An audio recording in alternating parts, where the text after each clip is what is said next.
All right, good morning, everybody. Uneducated Economist here. So this video is probably going to sting for a lot of people as I try to explain why it is that there is nobody coming to help you. This economy is not going to get fixed by any means. And really, once you understand how the economic forces play out, then it makes a lot more sense to why it is we are sitting in the position we are in today.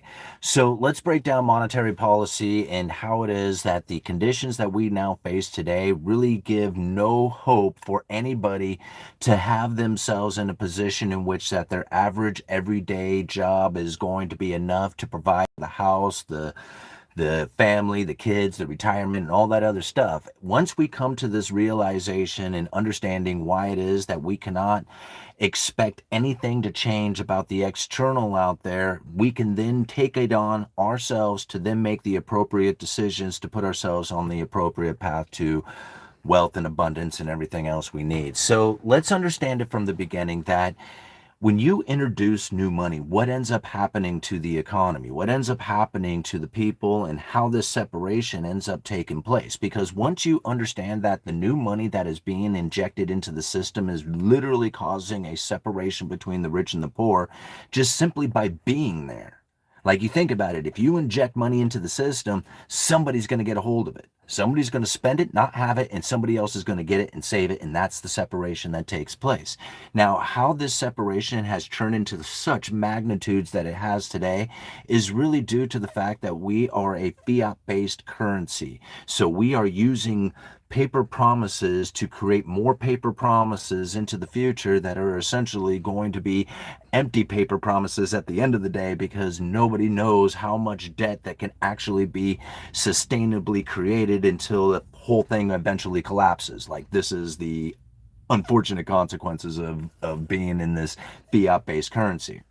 But if we take it back and we think, okay, so if we had gold standard, what would end up happening within the economy is that you would have a concentration of wealth. Somebody would acquire all the gold, the people who were industrious, who understood how to create marketing plans that would then get them to have money flowing to them, whether it was through agricultural creations, services by providing transportation, protection, whatever it is, they figured out a way to be industrious and get that money in. Once these people have acquired the money and you hoard onto it, because that's essentially what savings does, is hoarding all this gold, then you deny the rest of the people out there who do not have the gold in circulation to be able to do transactions. So even though you have done a lot of work and you've created and grown and have the ability to transport, if you do not have the available currency out there to do the transaction, then it doesn't matter how much money you do or how much stuff you make if you don't have the money to do the transaction. So this is where the gold ends up getting relinquished out. This is the business cycle. Now, as painful as that is for a lot of people to experience, it's a natural consequence of using gold as currency. Right? You can use anything you want. I mean, I got a piece of paper right here. I say, hey, man, I promise to give you some fish in the future when I catch it if you give me a big old box of carrots today.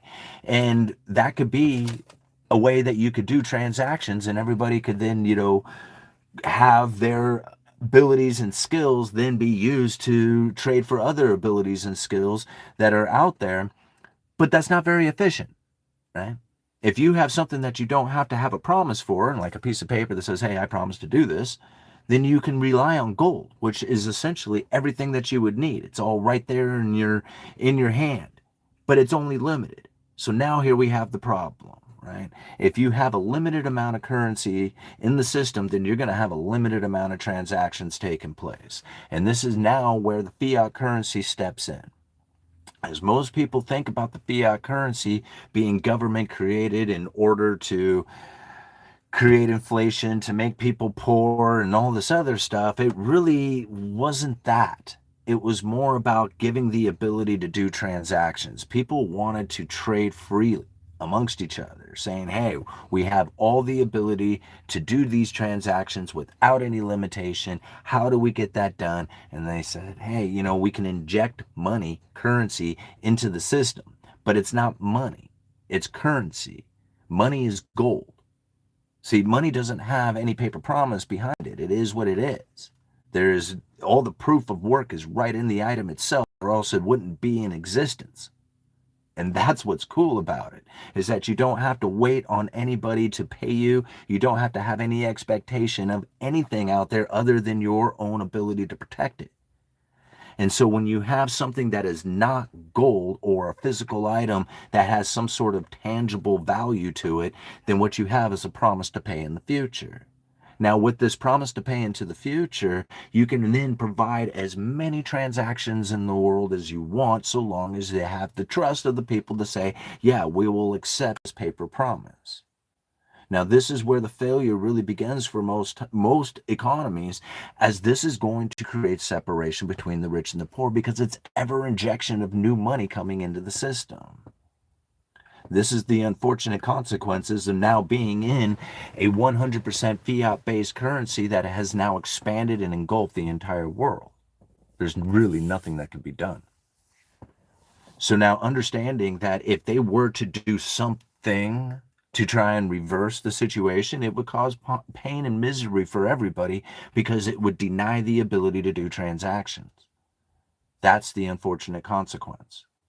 In order to be able to have the ability to do as many transactions as you want, you have to have ever increasing amounts of fiat currency and debt issuance. So where is it going to go? Into pain and misery and poverty for everybody as the new money turns off from the lack of debt issuance? Or do we have ever increasing amounts of inequality created from the ever increasing amounts of new money that pours into the system? You have to understand it for the simplicity of that. Once you do, now you can position yourself. You can think about it. You can be like, okay, I know that they're not going to do anything to fix it. My neighbor's right up here. Hold on one second. We were talking gold earlier. What's up, Ernie? Nice. Brought a cantaloupe over for you guys to try. Right on, man. Thank you. Is that one you grew? Yep. Yeah, I appreciate it, man. Called Minnesota Minis. Minnesota Minis? Very cool, man. Really good. Yeah, I appreciate Get a it. chance to come over. Yeah. Let me show you what I've done. With that gold sluice? Yeah. Yeah, right on, man. I'll definitely do that. Give me about, I don't know, an hour or so, and I'll head on over. No problem. Right on, man. Thank you. Ernie and I have been messing around with the Black Sams there. Unfortunately, they're shutting down part of the beaches over in Washington for that. So anyway, I don't know what's going to happen with all that stuff. We might have to wait for a time to get into that again. But going back to the currencies, once you understand that the fiat currency that we now use is really there to do the transactions, now you can position yourself accordingly for it, because you can think about it in a different way. Most people say, look at what the dollar has done. It used to buy this and now it only buys that. And I think to myself, it's not the same thing. You're talking long ago, even back in the day, when the dollar was literally backed by a precious metal. That's not the case anymore. So to compare it to what it is today, it's not the same thing. It looks the same. It has the same characteristics as far as the features of it when you look at it, but it's not the same thing when you think about its purpose from what it was backed by. It did the transaction, but it did the transaction back in the day because it was essentially a claim ticket to what it was that was sitting on a shelf, which was an ounce of silver. So if you were using the paper, you were using something that was essentially representing a piece of tangible item sitting on a shelf somewhere. But when you're doing fiat currency, you're doing something that is backed by an empty paper promise to pay into the future. So these are not the same things anymore. And to think, well, this used to buy this and now it buys that, that's not the same two things anymore. Right? See, back in the day, you could take an ounce of gold and buy a lot of stuff. And I mean, I like Georg Griffin's description of it, how an ounce of gold back in the Roman periods, you could buy a tunic and a handcrafted belt and some beautiful sandals, and you would be all outfitted with an ounce of silver. Well, today, I mean, an ounce of silver is $3,700. Man, I could definitely get myself some nice studs for $3,700 from tip to tail, right? I mean, so when you think about it in that fashion, the gold never lost value, and if the dollar was still backed by gold, it wouldn't have lost that kind of value. But we're not sitting in the same thing anymore. Fiat currency is a far different item, and once you recognize it to not be something that holds value, but literally is currency, meaning that it transfers goods and services to other goods and services, and that's its only purpose, then you relinquish it from the idea that it's going to hold value. Now, that's how most rich people think. They don't think about the dollar being value. They think about it doing a transfer of goods and services to other goods and services, or a transfer into an investment that is going to have a return on it. They don't think about the dollar holding value. Only people who want the dollar to hold value are people who barely have any, who are struggling, who are not thinking about it being in a way that I need to figure out how to position myself so that I can get a return. I'm sorry, but that's the sting you have to feel in order to understand that you're not going to get what you want out of the dollar if you're expecting it to hold value. And that painful truth is an unfortunate consequence of the situation we are now in. I mean, we can try it to be something different. We can try and hope that it's going to be something different, but that's not going to happen. It's not going to be anything different than what it is. And if you expect that there's going to be some sort of reversal to the plan of all the debt issuance and ever increasing amounts of money, then you can expect that there's going to be poverty and misery that's going to occur from that, due to the fact that there will be a lack of transactions that will happen on account of it. Right? What do you do? Right? And what do? You have to figure out how it is that you cut back on your expenses. It's the only way. And if you can't cut back on your expenses, you have to figure out how to get more income. It's the only way. There's no other way. Right? I mean, there's poverty and misery, and there's inequality. Which one? Right? Those are the two.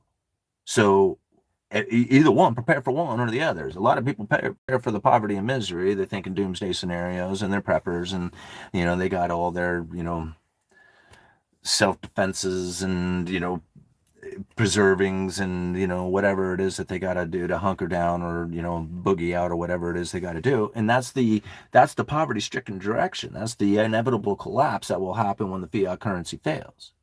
But if you don't feel that it's going to fail, and that they're probably going to do something going into the future, and most people have no idea what that is, and since they don't have any idea on what that is, they get very confused and angry about the situation. And what are you going to do about that other than try and figure out how to position yourself in accordance to what it is that and you feel is going to be your ultimate outcome of what you want. Like, some people want to fly in private airplanes and ride around in yachts and drive fancy cars and stuff, and I'm thinking, I don't have any desire to do any of that stuff. I mean, don't get me wrong, it sounds like it would be fun for a weekend or something of that nature, but that's not my life. I don't want any of that stuff. Like, I'm just a simple dude who just likes to go to work and hang out with my family and just travel around. Like, I don't have desires to go and do fancy things. All right? But it would be nice to be able to pay my bills on time, which I think is great. And I think I position myself in accordance to be able to do that. I don't have fancy things to drive around, so I am able to pay pretty much any bill I want on time. That's kind of a nice trade-off, And I think now, if I could get extra money, the money beyond the money you already make, if I could get extra money, then I could put that money towards something that is going to have a return, and maybe even something I can give to my family. And this is the mindset that I have moved into, because I recognize that my day job is not going to be enough to provide me with what it is that I need for my outcome. And my outcome is simple. Like, I don't have a complicated outcome. All right, mine is like super simple, and I'm thinking, man, a day job isn't enough. So I can't imagine what it must be like for all the people who want fancy things in their life. Okay. What are you going to do? The truth stings. Most people are never going to make it, because look around. 4 out of 5 people complain constantly about the situation. They complain, they point the finger at the other side. They're talking about how screwed up it is, how it's their fault, how it's, just deteriorated, and it's all going to hell. And then you got 1 out of 5 people who are going, I must be the only one, because it's doing well, and I'm not suffering, and everything is being paid, and I am growing my assets, and I don't understand so many people seem to find it so difficult out there. 1 out of 5 people are talking that way. You know why? It's because 20% of the households are actually doing well. 80% of the households are doing terrible. And because of that, the majority of the people that you see out there are angry and they're upset and they want a difference in their life and they don't know what to do about it because they can't recognize what is happening here with the underlying economic forces, that the more they beg government to do something, the more the inequality and the more pain and suffering they experience because of that. What are you going to do? You got to cut back on your expenses and you got to take your extra money and move it into something that is going to have a return. Rental properties, dividend paying stocks, a business for yourself, some sort of education to increase your skills and abilities. I mean, does it sound like hard work? Does it sound exciting? Does it sound glamorous? Absolutely not. But are you living in a world that you're trying to survive in and you're not surviving? What are you going to do? You know? I mean, I think about it. It was like very difficult for me to try and figure out at 40 years old what it was that I was going to do in order to try and get out of the unfortunate circumstances I felt I was in. And I knew it was everybody else's fault but mine. Right? And then I think to myself, man, I had a complete turnaround in everything that I was thinking. I finally owned it for myself and said, it's all my fault. Every single bit of it. Like everything. Right down to the understanding of what it is that I believe is happening within this world. It's all my fault. Once I took acceptance of that and it was all my fault, I had to start repairing the damage that I had done. And a big chunk of that was just giving up alcohol. Once I gave up alcohol, it was just like, the next right step was becoming obvious, right? And it was like, okay, so I quit drinking. Man, everything's going to get better, right? Not exactly. You're deep in debt. Great. So I've given up alcohol and I have to pay off my debt. Oh, man. How long is that going to take? A long time, man. And by paying off your debt, you're going to end up being disciplined because you're not going to be spending your money on stupid compulsive things. Because you're going to be very disciplined in staying sober and then moving into paying off that debt. And so even if you're sitting $20,000 in debt and $9,000 on a credit card and medical bills and collection agencies and everything else you got going out there, you'll walk a couple of miles to the bank with the $20 bill to put down on that credit card, even though you've still got all that other debt. Right? That sort of discipline and mindset changes your behavior. It changes the way you feel. It changes your subconscious. All of a sudden, you start finding yourself in a position in which that you are finding that extra money, the money beyond the money you're already making. You start finding that extra money out there and you start realizing, man, I don't want to buy that stupid stuff I used to buy. All those things that used to give me some sort of pleasurable experience that was very temporary and usually caused some pain from it, I can now put that money towards something that's going to have a return. Once that return starts coming in, it feels addictive. It feels good. And you're thinking, man, I have an addictive personality. I love chasing excellence. It feels good. The discipline feels good. Right? The postponing of pleasure by buying into an excellent position in life feels good. Right? And once you start feeling that way, you start realizing, man, 80% of the people don't think that way. Right? And you also look around and you start thinking, everybody's kind of complaining. Everybody's always saying, man, it's that and them and your fault and man, told you so.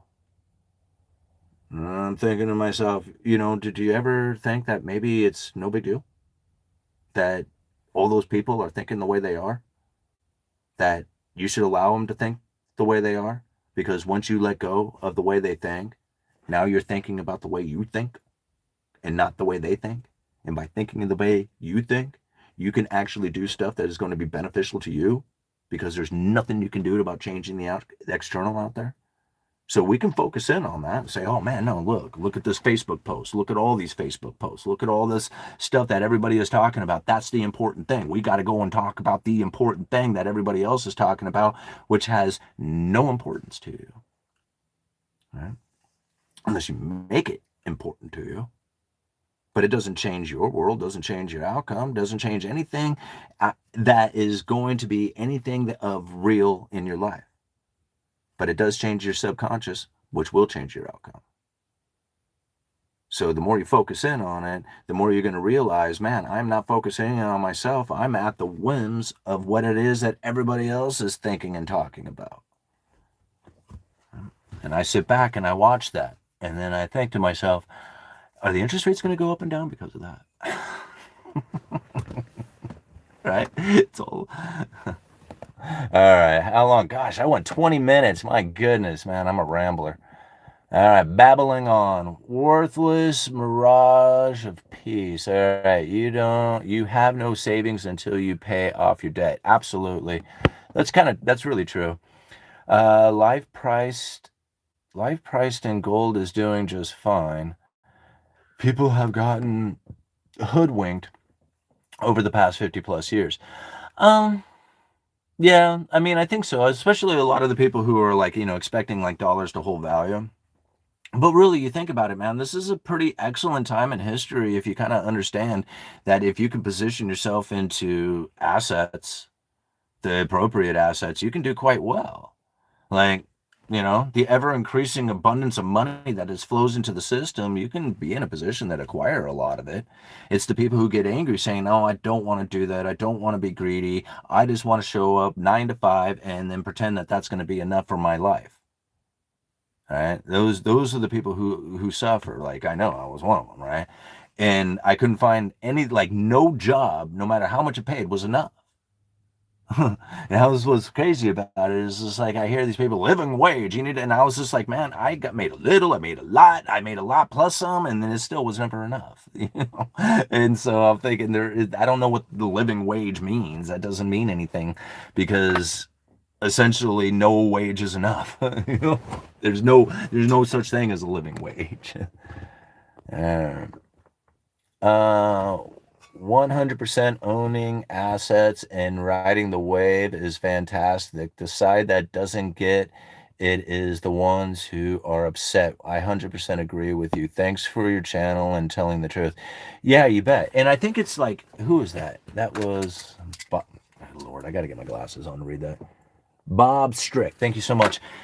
And I think that's kind of like a big question. I had somebody here. Hold on one second. Let me bring this up because Stan was kind enough to actually send me a voicemail asking about a question. And so let me bring it up here real quick. Let me see if I can I can find it here. Oops. All right. Oh, I bet you he doesn't. I'm sorry. I didn't think about it. He probably doesn't want me to play. That's kind of private. Anyway, I was just going to play the voicemail, but now that I think about it, that he may not have made that appreciate that. So I won't do that. But he was basically asking, he was just like, hey, man, I really appreciate this video you did talking about the neutral interest rates and, how the neutral interest rate is rising, getting ever closer and making the economy less restricted. And he says, is this going to cause asset prices to go up? I need to know. And I'm thinking, I can't tell you how to invest. I can't tell you the position that you're going to take. When somebody says, I position myself in gold, is it going to go up? And I'm thinking, why did you position yourself in gold? Like, are you asking somebody who is positioning themselves in gold the same expectations that you have for gold? Like, my expectations for gold and silver aren't the same. It doesn't sound like it because I don't ask the question, like, how much is it? I don't ask the question, like, where's it at today? That's not part of the questions. The only time I ever ask that is the day that I want to go and buy some. But until then, the only question that I really ever ask myself is how many ounces do I have? Because I use it as an insurance policy. It's not something that I am thinking about having value and if it's going to go up or down or sideways. That's not even something I think about. And so when somebody says, hey, man, what happens when the neutral interest rate rises, gets ever closer to the Fed funds rate, so makes the economy less restricted? What's going to happen to gold? And I'm thinking, I've never really thought about it. I don't know. Right? Because I don't think in that fashion. I think about what it is that the rich people are going to do. I think about what the poor people are going to do. And I think about how that's going to interact in the economy and how it is that I might position myself in order to get the flow of money coming towards me. That's the thing I think about. And I know that's very difficult for a lot of people to say, man, that's really broad. But I know because nobody's living the same life. And it's the only way I can really answer the question. Right? Like, for me, being able to come out here on YouTube and make some money is pretty good. But I also make money doing, a day job. I also make money calling, bingo. On the weekends, essentially I do entertaining, right? On the weekend, doing this bingo calling, announcing. I also do things like try to position money into something that is going to have some sort of return on it. A lot of times that ends up being like a dividend paying stock, or even the idea of a short term position inside of the stock market, which is something that I never really had done a whole lot of, because the times that I did do it, I was terrible, like day trading. But I have a whole new attitude towards things and a new look and philosophy about a lot of stuff out there. So I'm trying my hand at it and figuring it out and figuring out what it is that I need to do and learning the mistakes and lessons that I need to learn in order to figure that out. But that's me, right? I don't know what you're going to do. I don't know what other people are going to do. I don't know what your gold position is going to do for you. For me, it's an insurance policy. I don't know what it's going to do for you. Is it going to be able to buy you Lambo someday? I mean, yeah, I guess maybe if you hold on to it long enough. I mean, what kind of time frame are you talking? You're like 20 years old and you want something for when you're 80? Or are you talking like, I want to know what I'm going to do with this in 8 months? I mean, I was just like, I don't know, man. I mean, that's a really wild question to ask. So I don't know, man. Like, when it comes to you and what it is that you want, it is so unique that it's almost impossible to answer a question like that. And anybody who does answer the question and it says, this is what you need to do, is really, it's pretty much, they're talking out their ass. They really are. Unless they know you personally, know the position you take. I mean, even if you explain it to the best of your ability, you're still like, you're still going to have to make the choice for yourself to figure out what it is that you need in your life. Understanding the economic outcome or the forces will give you a much better understanding of being able to call out a lot of the economic outcomes that are happening. Like, just think about how many times people said, oh, they're going to do all this effort to bring manufacturing back to the United States. And I laugh at everybody who says this. It doesn't make any sense. Like, once you realize the Cantillon effect has taken place, where you have ever increasing amounts of new money, raising the standard of living, making your manufacturing more expensive, and you cannot compete against the foreign producers out there, once you've locked that in, there is nothing that is going to reverse that. I don't care how much government intervention takes place, you're going to have to ever increasing amounts of government intervention. It's just the way it is. And not saying that they can't do it, I'm just saying it's eventually going to get to a point where people are going to give up. They're going to be like, okay, it's not sustainable anymore. It's just 100% government intervened, agriculture. It's going to be, communist like tendencies. I don't even know how to describe it, because that's the direction it ends up going towards. Man.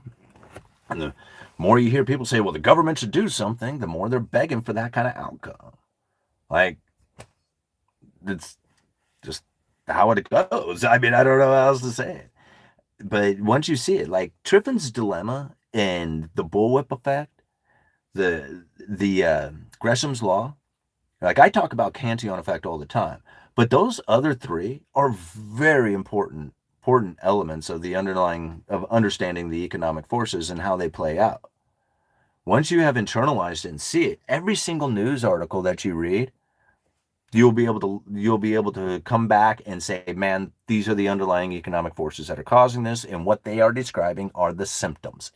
Every one of them, like all of them, like every single news article I read is literally describing the symptoms of the four economic theories.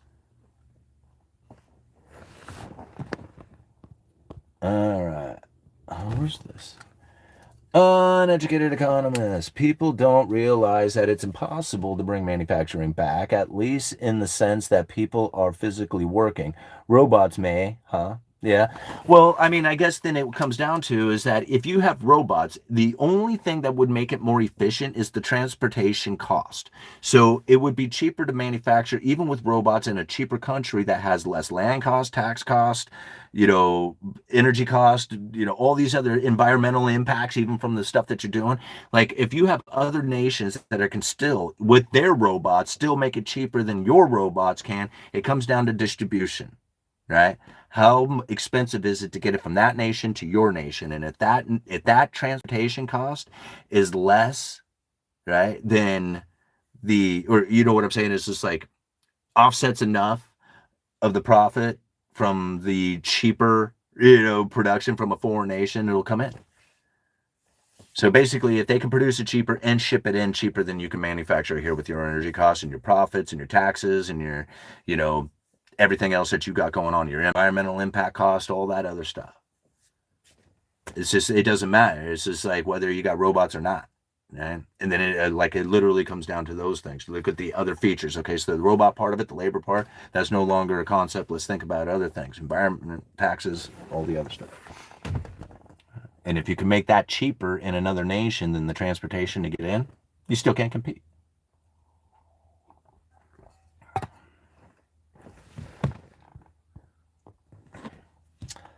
All right. Yeah, that's a good point. Why not just have robots in a cheaper place? That's exactly right. That's exactly what'll happen. Right? At first, you'll be the one who has the ability to buy it because you're rich. So you're going to buy a robot to replace your labor so that you can stay rich, right? Because you can't pay the labor anymore. You're going to pay buy for this robot, one-time deal, fire your employee, and now you got the robot working for you. Well, it's only a matter of time before that technology won't be good at first, right? And the rich guy will say, well, at least I'm still rich for a while. Sorry, guys. Separation between the rich and the poor on account of all this stuff. That's technology. Adios, right? It's only a matter of time before that technology finally reaches the hands of the competition out there, and then he's going to have to figure out something else. Most likely, that rich dude's going to recognize it happening in another foreign nation and then start investing in that foreign nation because, obviously this nation's too damn expensive and isn't going to be profitable because that's how capitalists work, I mean, all right. Hit that like button. Thank you, dishes. All right. What if robots are doing all the work that would free everybody else up, right? Well, yeah. I mean, it certainly frees everybody else up to pursue the things that they really should have been doing in their life to begin with, right? And that's the one thing that I find about technology is that people look at it as some sort of evil thing, and I don't. I look at it as something that is good and grand. Like, it's going to free us up to do the things that we should have been doing with our life. All these mundane things, all these stuff that, I mean, I get it for a lot of people. It's just like, no, man, this is my livelihood. I understand, right? But we can follow things in our life that are going to provide us with the abundance that we need, right? And I know that's difficult for a lot of people to internalize, especially if they're stuck in a 9-to-5 job with no expectations of what it is that they could do outside of that. I understand that's a very difficult thing to hear and think, oh God, another one of you guys. But the truth is that the world is just flying around with an incredible amount of abundance that most people just look at as scarcity. And when you feel this scarcity, then it presents itself as scarcity. And that's a very unfortunate consequence for a great deal amount of people. It's really sad. But it's also like something that's subconsciously built, and it's not really you. You're a victim of your circumstances being raised in this sort of like society where like all the music and books and movies and family and schools and everything else has pretty much just bombarded you with this belief. All right. Let's see here. $42 silver. Where do we stop? Oh. Yeah, baby. Let's see unemployment soar and how well assets do after that. Or where do you stop? We all walk different paths. All right. In 1852, custom suit in San Francisco cost 1 ounce of gold. Now one cost about 3,000 US dollars. I understand your position on internet or interest rates and the communication on them, but are you anticipating a 25 basis point cut? I mean, well, at this point, with a stimulating message or a pause with the stimulating message. Well, at this point, I think that it would be quite the shock and awe event to not cut rates. Like it's pretty much been priced in, which is the obvious goal of signaling as much as they have about an interest rate cut. I mean, is it written in stone? No, they haven't done forward guidance, which would be something saying, hey, we are cutting at the next meeting. We just don't know by how much. That would be like forward guidance. But this is more signaling, which is, still, in my opinion, has the same impact on the economy. It's just not stated out there that that's what they are doing. This interest rate cut will be delivered with a message, right? And now if the message is coming in of one of danger, right, that we have issues that are taking place and we have to do this because of this dangerous thing that is happening, most likely you are going to find a fear outcome from that, meaning that people are going to sell off stock market, they're going to do all kinds of stuff, asset prices are going to start coming down, people are going to start backing away. But if it comes in with a general support for the economy, saying, nah, man, everything's really good, we're actually doing quite well, all this other stuff, then it's going to have a very stimulating effect to it. And you'll probably find things like house prices and asset prices moving up. Again, the message is the most key important part of this. No, it doesn't really matter if they cut, right? It just doesn't. It doesn't matter, right? And now it does matter in the sense about 6 months to a year from now. That will matter.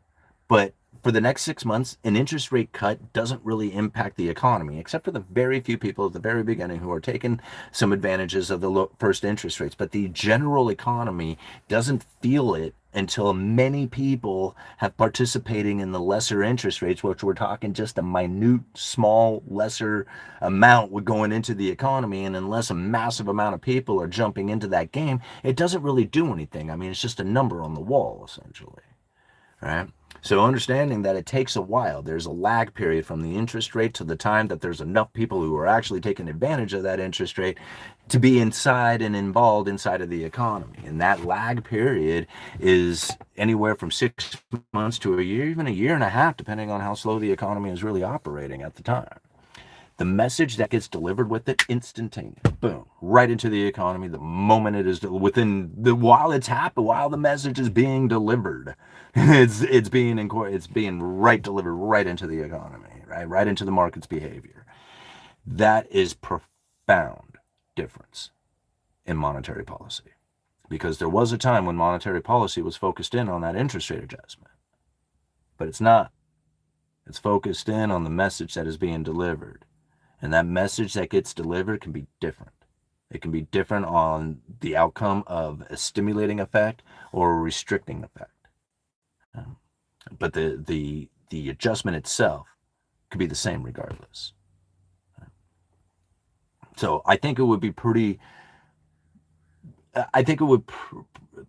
low in the idea that they wouldn't cut rates, right? Like, I think they're going to cut it 25 basis points, just because that narrative has been so prevalent within the mainstream media narrative that it would be very shocking. It would be like a shock and awe event for most people, most markets, and everything else to then find the Federal Reserve standing still. I think even a 50 basis point cut would be a bit of a shock event, right? Like, they wouldn't accept that as like general support for the economy.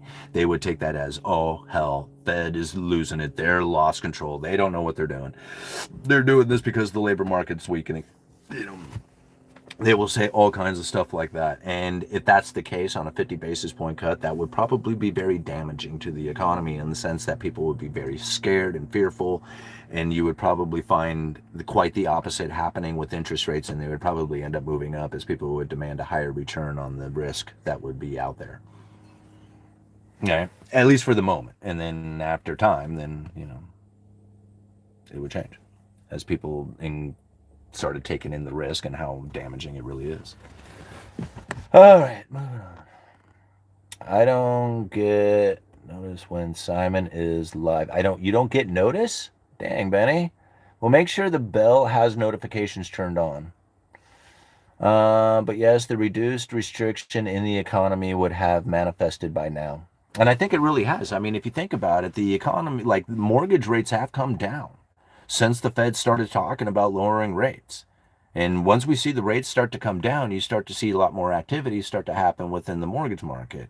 Now, is it something that says like, whoa, look, major turnaround? Not even. No, that's not. You know, that's not what anybody is saying by any means. But what we're looking for is the evidence of it happening, right? They deliver a message. They haven't done anything for interest rate adjustments, and we see them rates come down. Boom, that's evidence of it happening. That's them deploying information to get the outcome that they are looking for. They wanted an easier monetary policy being delivered out there into the mainstream media, and by putting out this belief system that there's going to be, or the signaling, right, into the belief system of the markets that there's going to be lower rates, it occurs. There it is, and they didn't have to do anything. Now, they have to follow through. If they don't follow through, then the people will be shocked by that, saying, oh, the Fed didn't do what we thought they were going to do. This must be wrong. Right? And they'll come up with all this other stuff, and then you'll have quite the opposite. And if the Fed was looking for that sort of restriction within the economy, then they might deliver that within the message, right? Saying, we decided not to cut because inflation is running too hot, right? And then people would be like, crap, we positioned ourselves wrong, right? And then they would, end up creating a whole bunch of other market turmoil.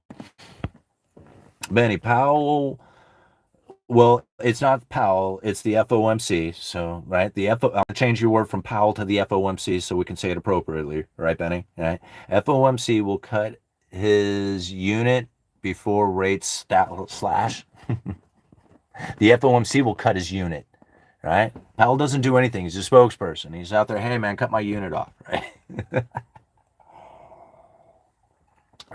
Benny is, I don't know, like, I remember one time Benny was out here joking around, and it kind of got Sarah all worked up. And I was like, no, Benny, just chill. Benny's cool.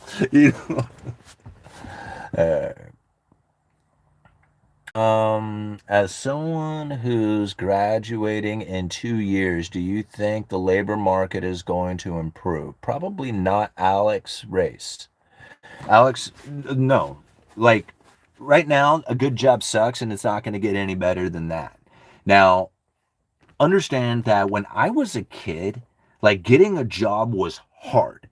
Like, it was a difficult thing to do. And when I got my job, I got paid 25 cents above minimum wage, which meant that I got $4.50 an hour, right?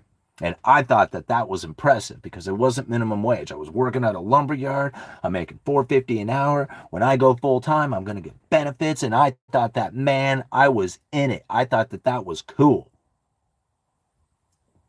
right? Because most people out there worked and tried to find a job, and it was very difficult. And I was competing with grown men for that minimum wage job, making $4.50 an hour when minimum wage was $4.25, right?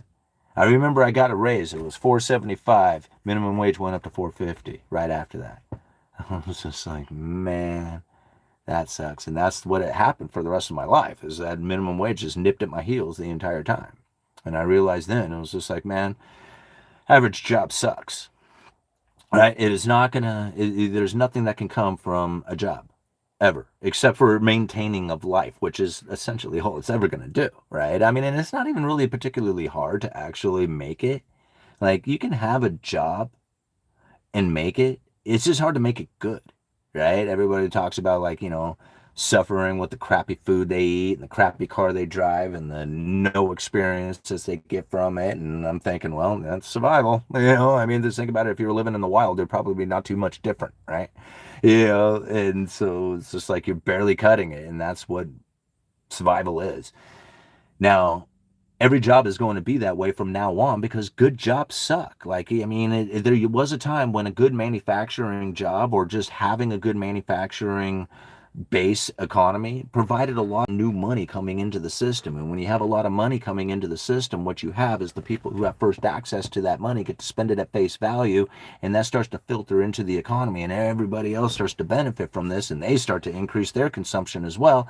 And then you find foreign production starts to make its way in, and domestic manufacturers making their way out. And then there's really, the inequality is started, and until it collapses, there's nothing that's going to prevent it from occurring any further, so long as you have the ever-increasing amounts of new money coming in. So the labor market's not going to get any, I mean, it might get better to the point that you can go find a job. It's just that it won't do anything for you, except for barely maintain your life. You have to do so much more beyond that. And the nice thing is like, we live in an era, a time, with the internet and everything else, there's so much to do. There's so much that you can do, right? There's so many, like when I first started looking at economics and the stock market and stuff like that, we had like the internet was just starting to become like very popular for everybody to use. E-Trade was like one of the first things. They had Ameritrade, E-Trade. There was a few different of these online brokerages. And for a guy like me, that was like really exciting. Except that it was $10 to get into a trade and $10 to get out of a trade. This is the commission that you paid. And I'm thinking, I hardly even have $100 to invest. And I have to pay $10 to get in and $10 to get out. That's 20% of the entire thing. Like, you can't play this game. Not as this an average everyday dude, right? Not then. But now we got things like Cash App where you can just go and buy $5, Robinhood, any stock you want. They give you $5 just for signing up. You know, deposit $100 and give you $5. Here, go buy a stock, right? That's easy. Boom, $5 stocks. Buying it all day long. You can sit there, and that's something that was never accessible to the average everyday dude when I was a kid. Man, if I had the understanding of being able to position myself as a youngster into the stock market like that and that capability, man, holy moly, I would have done so well. Of course, I was, more into parties and girls and drinking and all that other stuff. But anyway, today's opportunity, that wasn't even an opportunity. It wasn't even an option. So think about that. Like the people who have taken advantage of it, they're now elevating themselves away from everybody else. And then people are sitting there going, man, why isn't my J job cutting it? It's just like because people have stock market, online brokerage accounts that have assets that are growing. They're buying into real estate investment trusts. They're, putting their money into some position out there that is going to have a return. They're doing online sales for extra money beyond the money they're already making. They're cutting back on their expenses, and this is how they're doing it. And everybody else is wondering why it is that back in the 60s, an average job could cut it, and now it can't, because they're not the same. It's not the same time. It's not the same air. It's not even the same currency. We're not even playing the same game anymore. But the underlying economic forces, those are the same. All right. FOMC, Federal Open Mouth Committee. That's kind of a good way of putting it, really. I heard this back in the 90s, and I think of this every time I hear it. Yeah, it is. Brody with the laughing. Okay, I remember having a subscription to penny stock publications back in the 80s. Lost my butt in 2009. Should have stuck with the pennies. The most valuable thing you have is a relationship with God. America will reap what she has sown.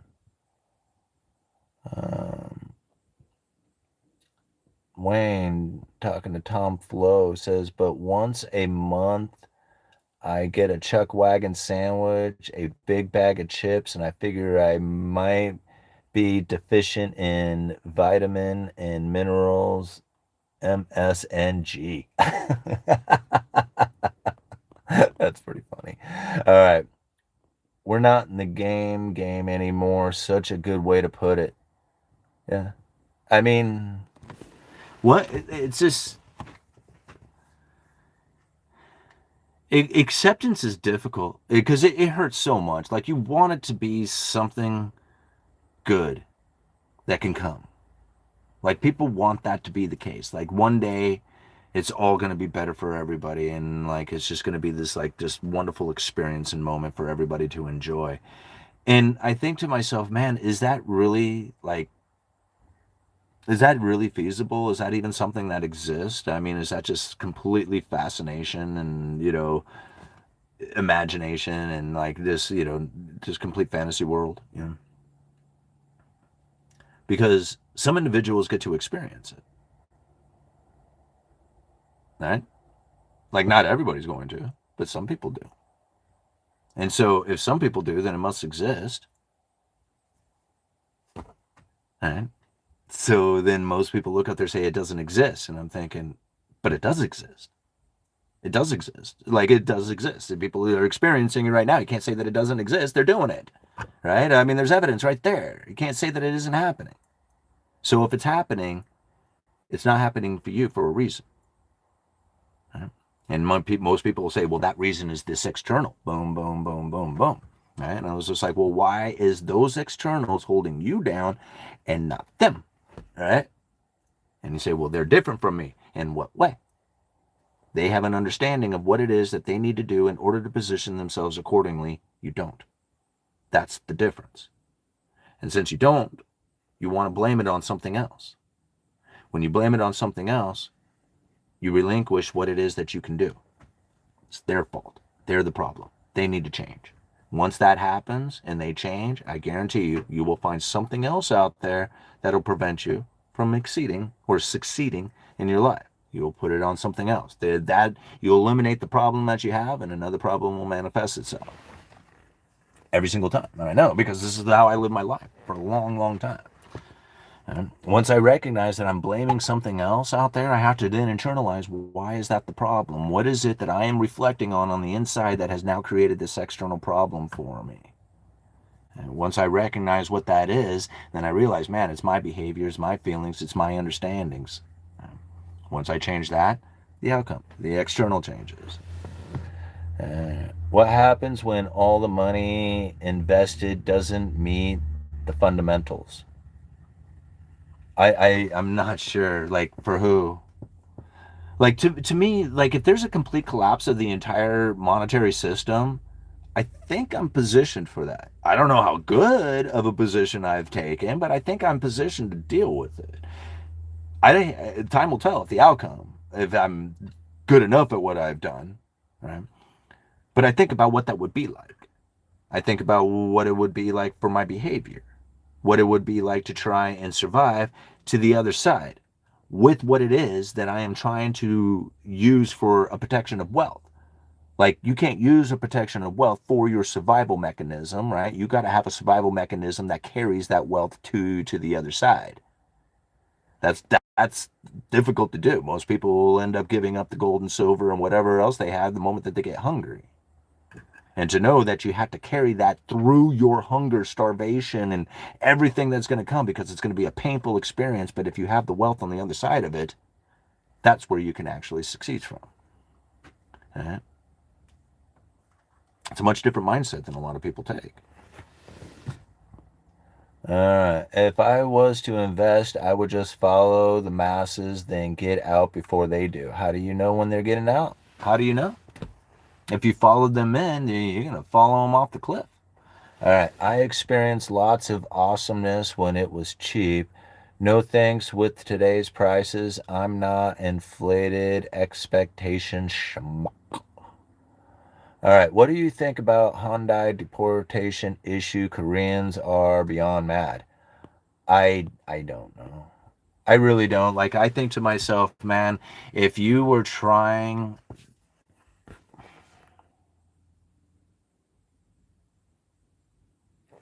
All right, here we go, guys, because most people look at this backwards and they don't see the things, like, everything is counterintuitive to what everybody else thought. We're not trying to get money in, we're trying to get money out. We want to get money out of this nation. And that's really difficult for a lot of people to think about, because we all want to look at things personally. Like, this, if I was the country, how would I handle things, right? And I know that being in it's bad and having more savings is good, and therefore I'd want to bring money to me because that's a good thing. But that's so wrong from the way that the everything works. We are sitting in a position in which that we are the world reserve currency. Right? As the world reserve currency, people write debts that are due in dollars. Now, understanding that these debts that are due in dollars perform transactions like as if they were dollars, and the day they come due, they demand dollars. Understanding that we are in a position in which that we have to fulfill that demand. Now, we don't have to do it, like, it's not required of us. If we do not fulfill the demand for the dollar that exists outside of this nation, the demand for dollar will strengthen it, causing our exports to essentially become non-existent. We will not have anybody buying our stuff. Now, for a manufacturing-based economy, or one that wants to be in manufacturing, that's a very difficult thing to do, right? To have a strong dollar and export at the same time. Probably won't going to happen at all. Now, If the goal is instead to create a situation in which that the consumer is buying the stuff of the world and then getting the dollar out in order to fulfill the demand that exists outside of the United States. Think about this for just a minute, right? This is more of the goal. Not to bring dollars back, but to get dollars out. Because the dollar has to get out there to fulfill the demand that exists outside of the United States. The performing all the transactions, to perform the fulfilling of the debt issue that was not by anything that had to do with the United States. Getting that out of the United States is very difficult to do unless you are buying stuff. If you are buying stuff, you're exporting the money. That's the goal. It's very difficult to do if you have a debt-saturated economy. People, 80% of the people, their good jobs doesn't buy anything. They can't take on any more debt. Uh-oh, now what, right? So now you're in a situation in which that manufacturing here is not going to be a benefit to you, but actually a burden, because you're going to have more difficulty trying to get your dollars out if you are manufacturing your own stuff. How is it that you're going to be buying stuff from foreign people, unless they are manufacturing it themselves, like Mexico? So now we have this mass deportation of all these people from these factories and all these places going down there, only to find that now we got skilled labor in a position in which that they didn't have, or in a place that they didn't have skilled labor before. And are they coming back? Probably not if they have a place to go to work. So you see how they got skilled labor to go to these places? So now here you have all these Koreans. Send them back home and put them into work out there. Get the money out of the nation. I mean, many people won't hear any politician talk that way. Just look at what is taking place. Just step back, close your ears, and say, okay, what do I see happening? I see these people, the skilled labor, leaving, and I see ever increasing amounts of consumer items coming in, which is pushing the money out. Trade deficit. This is the outcome. They're not trying to stop that from happening because it's going bigger. It's getting bigger and bigger. People say they're trying to stop it. They're not. They're not. Like, I mean, even if they do effort that says we're trying to stop it, it doesn't stop it. It's not stopping. Like, whatever they say, it's not stopping. It's growing, right? The trade deficit is getting bigger. And this is essentially pushing money out of the United States into the hands of the world in order to do the world transactions, in order to fulfill the dollar-denominated debt that exists out there. And if that dollar-denominated debt can be fulfilled to the point that it doesn't cause the dollar to strengthen, then we can actually participate within the economy, produce things, and maybe sell it to other nations that are out there. But the moment that they can't find the dollars to pay the debt or do the transactions, the dollar strengthens and it destroys our manufacturers, the few manufacturers that we have. It's just understanding this is the simple fact. I mean, the video that we did, what was it, yesterday, talking about the farmer, right? That's very clear evidence. Right? We cannot compete against the world manufacturing soybeans, and we produce way too many soybeans here to sustain our farmers. Somebody's going to fail, right? Somebody's going to fail. They're going to send that product out to market and find that the buyers out there are not going to pay top dollar for this. Not like China was buying from us. They bought the majority of the soybeans from the United States, and if they cut us off from buying, like they're not buying any of our soybeans, we got to find another customer out there, and they're like, yeah, no, we're not paying what China paid. So sorry. Fail, right? Or get subsidized by your government to provide cheaper soybeans to compete against the rest of the world. It won't happen.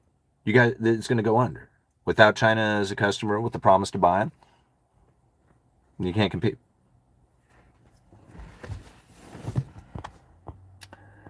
All right, what do you think about making gold legal tender like Florida has, basically have good money currency like global like gold and our bad money fiat. You're gonna have Gresham's law kick in, and anybody who is offering up gold to do a transaction will then get their gold replaced with fiat currency, and the gold will get hoarded away, and there will be no gold but only fiat currency in the current in circulation. So essentially, if anybody was like, "Oh man, I'm gonna use my gold to do a transaction," I'd be like, "Yoink, thank you, put it in my pocket. You'll never see it again." And that's what's going to happen because Gresham's law was already states it. Like if you offer a good currency and a bad currency, the bad currency will chase the good currency right out. I mean, just here. I mean, I got this computer here. You want to buy? Bring me your gold. I would love to. I would love to sell any. I'll sell all kinds of stuff in gold, but you won't. I won't spend my gold. Hell no, right? I mean, yoink. Thank you. Yep. All right. We have to start growing pineapples. I love pineapples. Sounds great. Oh, we got Mr. Balloon Pimp. He said something up here. I want to go back up and read that. Spot on, Simon. We need to export the dollar so it comes back to the U.S., but it might not help the average American personal economy. I can see your point, Stephen, but I see it as a family company that wouldn't change and then niche themselves out of the broad market. This is why the BRICS currency will be hard to enact. The BRICS currency ain't going to happen at all. I mean, I shouldn't say that. It's not going to take over the dollar, right? I mean, it'll exist. BRICS nations currency, like a combined currency or something of that. Those will exist. They can use their sovereign currency to do transactions. The problem is that there's not enough of it, and there's not enough of demand for it, and there's not enough trust in it to compete against what it is that the United States is doing. Like, there's not even a trust for the United States. Like, that's what I find really comical about the whole thing is that people don't even trust the United States, and they got it, right? And that's what exists. And they're like, this sucks. No, we can't use this. And I'm like, well, regardless if you want to or not, that's the only thing available, and that's what you use. All right, regardless of whether you like it or not. So here you're going to introduce something else that you don't like to compete against something you don't like. Yeah, it was just like, well, this one that we don't like is already accepted, and that one you don't like isn't really accepted that much. Like, why would anybody accept something that they don't like any more than they don't like it? Like, it doesn't make any sense. The dollar used to be gold. People accepted the gold, and then one day they said, "Hey, we're going to introduce some fiat currency into our gold. That's going to be cool." And people were like, "Nah, that doesn't sound like a good idea." And it's just like, well, we're going to smooth out this business cycle so that when the concentration of gold slows the transactions down, the Federal Reserve will inject money into the system, and we'll call this an elastic money supply so that we can smooth over the business cycle and the transactions can continue. And we promise we won't print too much. We promise. And then they printed too much, right? And then people were out there, it was like, "Hey, man, we got all these dollars that we used to trade for gold. And now we know you printed up way too many dollars, and we're going to demand our gold back." And then they're like, "Nah, I don't think so. You're not going to get your gold.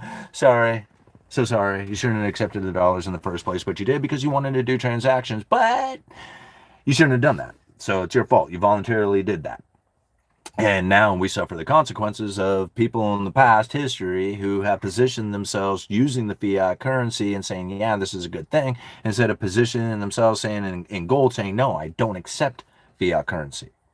Because they didn't do that, because they volunteered to use the fiat currency in order to do transactions because they wanted to eat, we now sit in the situation we are today. Right?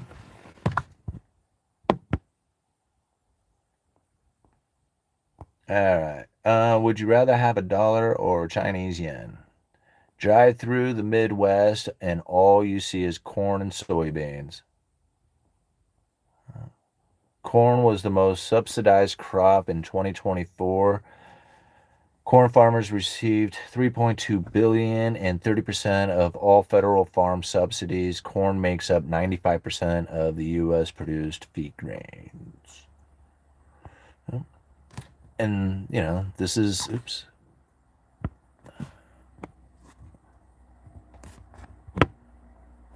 And this is the outcome of it.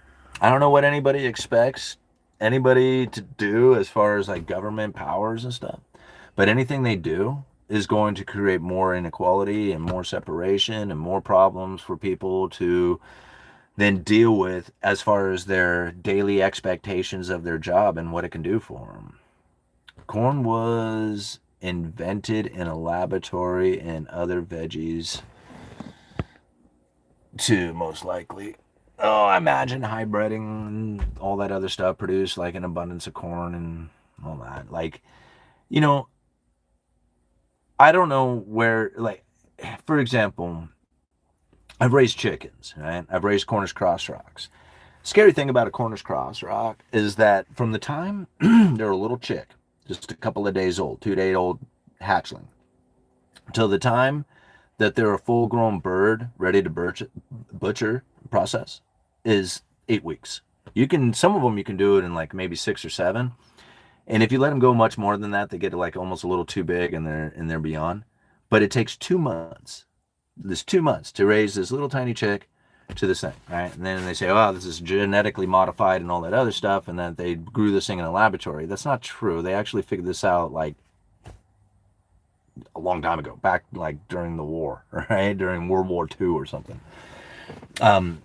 Maybe it was just like right after I guess maybe it was somewhere around World War II. They went to all these chicken farmers, and said, hey, man, we got this idea for this perfect bird that we want, fast growing, use it for a protein source, because all the protein is going to the war effort. So we need something fast. So these guys got together, these guys do breed birds or whatever. They came together and produced this hybrid bird called a Cornish crossrock, right? And then they've developed and gotten better at it over the years. So now these birds, they're not like they're a terminal breed. They would never exist in wild, right? They're just like it's a man-made creation, but it's done through breeding. Right?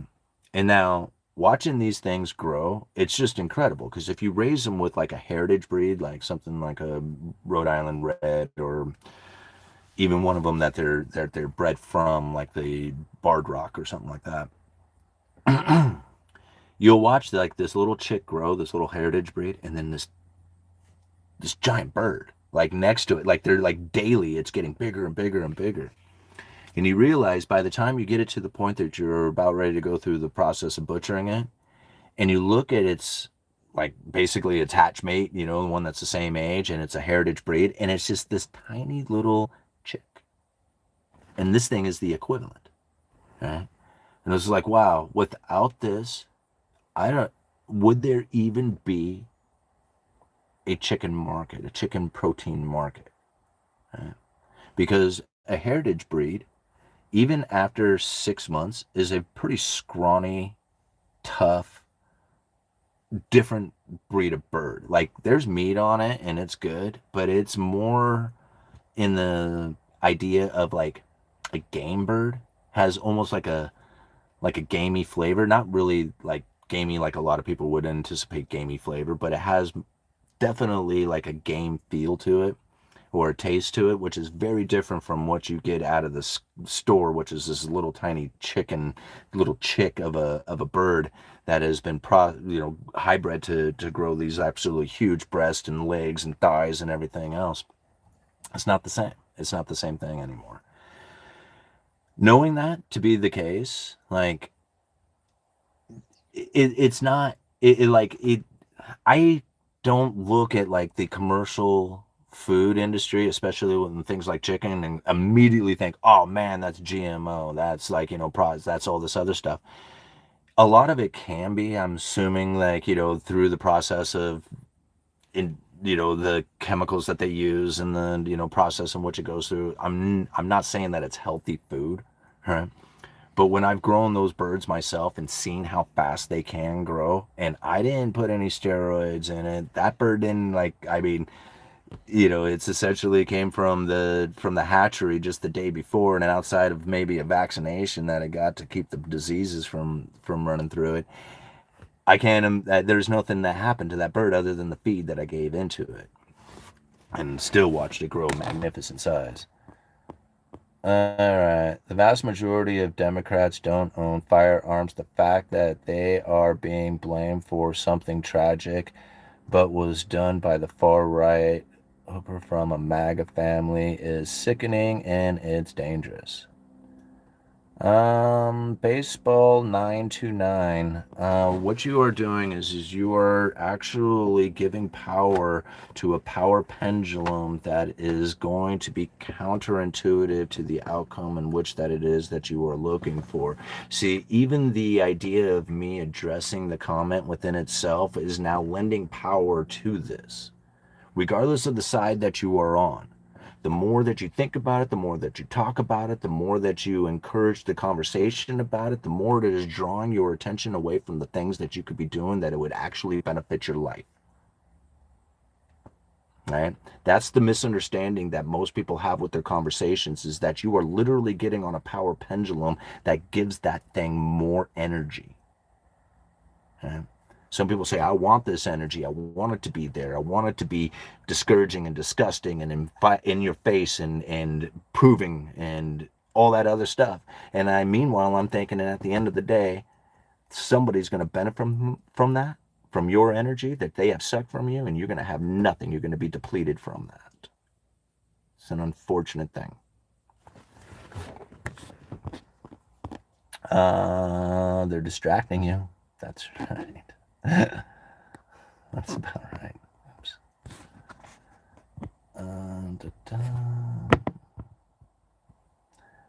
Agree about hoarding, but average Joe pay check in gold instead fiat. It appreciates until you need to either spend it or convert it to fiat, and no commodity tax, which stops treating it like currency. Meat birds are the rage these days. Yeah, I've raised a lot of them. I mean, I had a hobby farm in which that I raised we would do them in batches of 25 to 50 every other week. And so essentially every Thursday we were butchering birds and selling them off of the property.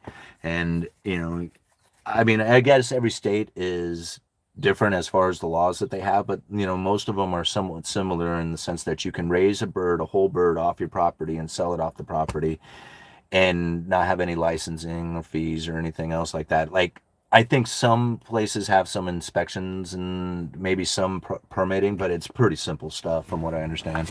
In Oregon, at least I haven't looked at them recently, but the laws were, as long as you raised the bird on your property and sold it off your property and didn't take the bird anywhere else to sell it, and you sold it as a whole bird, then there was no inspections, no laws. You just had to follow a couple of simple logging, keeping track of things. All right, there will be plenty of things that will keep happening to keep the Epstein thing from coming out. All right.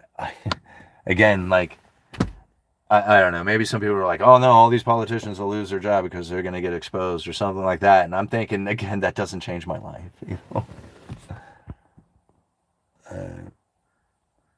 It's more power pendulum stuff, that Epstein stuff. All right, man, and you wonder why we have so much more sickness. All right, you guys have fun? Was that good? Are we out of here? Got 200 people watching, 101 likes. Where are we at? An hour and 12 minutes into this live stream. Understanding the position that you take and understanding that there is really nothing that can be done to change the inequality that we are now facing, or the ever increasing amounts of inequality. And the only thing that would actually reverse it is going to be pain and misery for most people to suffer through. It doesn't give you much hope on what it is that the powers that be can do out there in order to, create a better economic environment. That's up to you. And that's going to be entirely up to you and how it is that you figure out what it is that you need to do in order to create that outcome for yourself. And a lot of it is literally cutting back on expenses, increasing your income, and then moving that extra money into something that is going to have a return.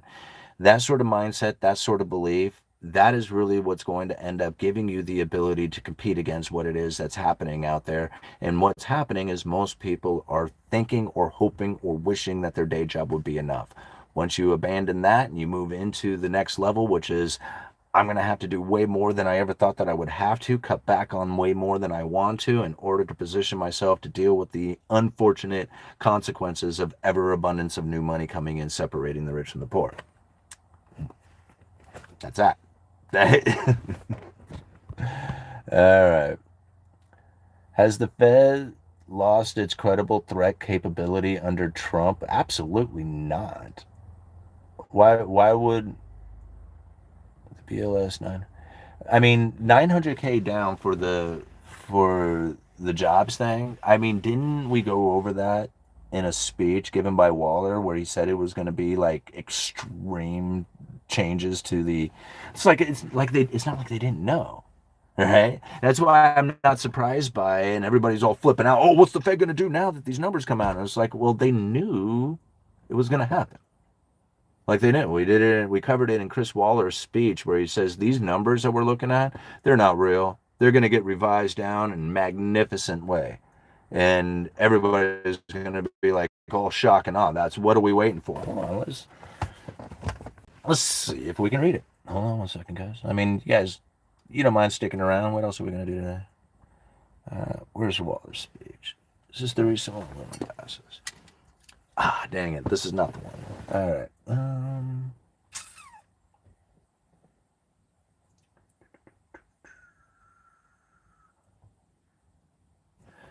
Tale of two outlooks. That's not it either. I got so many Fed speeches now. I don't even know where they're all at. New files.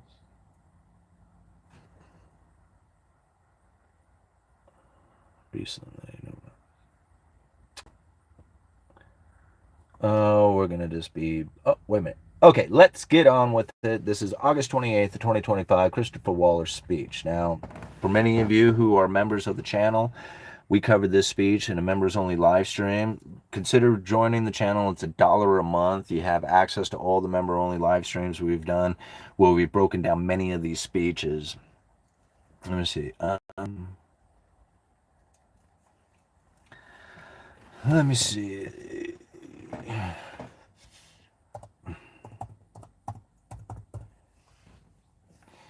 All right, what did he say?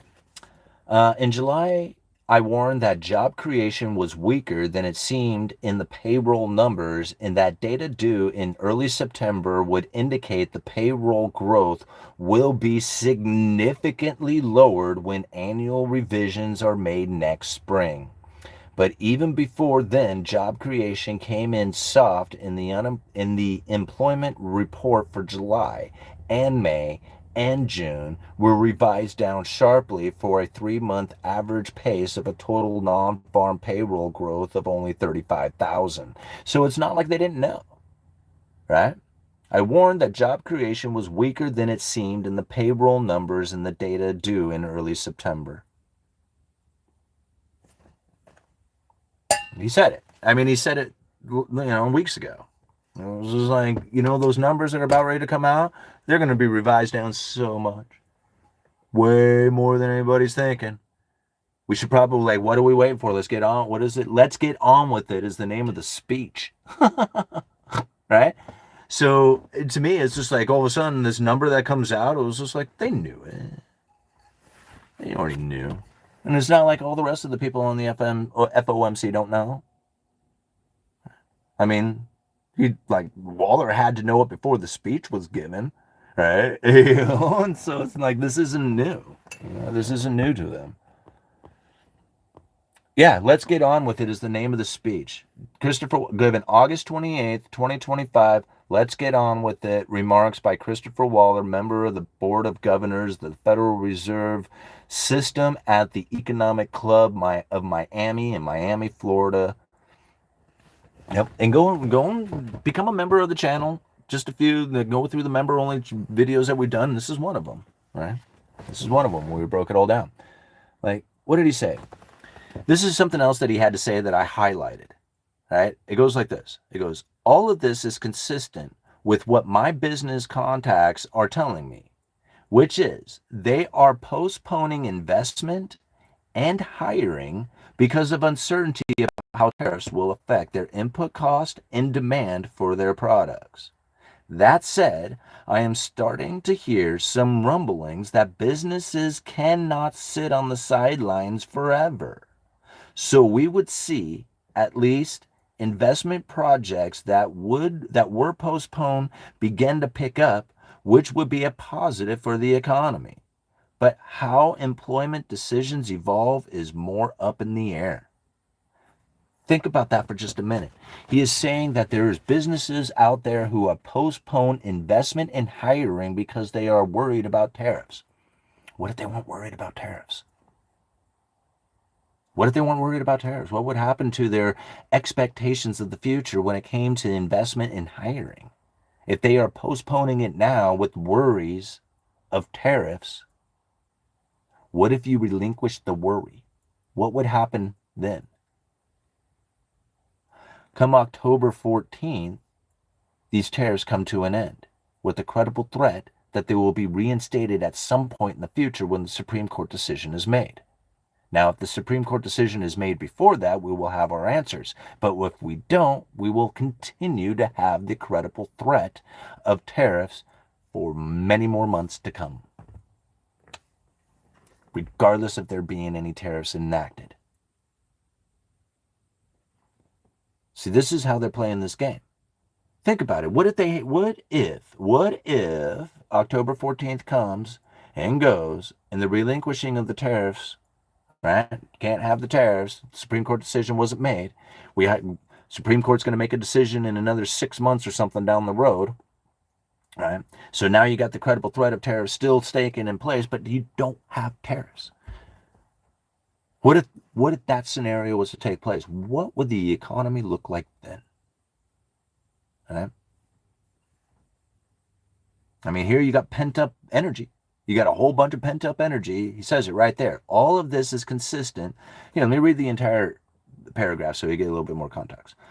Many forecasters, let me put my glasses on so I can actually read this. All those people are going to wish they hadn't bailed out early. Okay. Many forecasters have said that they expect households and business spending and investment decisions will be weighed down by tariffs, those enacted, and the uncertainty about tariff levels in the future. Tariffs affect the cost of profits of business, and to the degree that they raise prices, also affect the real disposable income of consumers. Some businesses will be directly affected by tariffs, but many more will be affected by how tariffs crimp household spending. Thought, right? How it affects their business, how it affects their decisions. Tariffs' effect on households and businesses also weigh on employment. All of this is consistent with what my business contacts are telling me, which is that they are postponing investment and hiring because of uncertainty about how tariffs will affect their input costs and demand for their products. They're not talking about the interest rates, they're talking about the tariffs. Tariffs is the problem. Right? They're not talking about where interest rates are. Interest rates are actually less restricted than anybody given it credit for, considering the neutral interest rate is rising. That said, I am starting to hear some rumblings that businesses cannot sit on the sidelines forever. So we could see at least investment projects that were postponed begin to pick up, which would be a positive for the economy. But how employment decisions evolve is more up in the air. If tariffs go away, people will not rush out to buy stuff. I know they won't. I'm talking about investment here, right? Because 80% of the people don't matter, Tom. Like, I wish they did, but they don't. Like, whether or not they rush out and buy anything doesn't make any difference. All right? They can't go out and rush out and buy enough to compete against the top 20% of people who are actually doing the consuming. Like, you give them you can give them all a big old stimulus check and it will help out for like a second. It'll be a blip in time of like household savings increasing, but it'll quickly evaporate and it'll go right to the top and it'll be ever increasing amounts of inequality. The bottom 80% don't matter. Whether they make the economy better or not doesn't make any difference. Yeah. It's not about them, it's about the top 20% and whether or not they're going to increase their consumption. The unemployment part of things is their dual mandate. It's to keep the masses from rioting. That's why they have a dual mandate. Keep low and stable prices and full employment. That way they won't go and riot. All right. right. The big beautiful bill just gave all kinds of incentives for businesses to invest in America. Okay, can you see the results of that being a benefit? I'm just curious, like all this effort that the Biden administration did into chip manufacturing seems to be like failing miserably. Like I don't know what can be done. Like there's nothing. Ever increasing amounts of subsidies and intervention, but there's nothing that can be done to help generally the general population of people.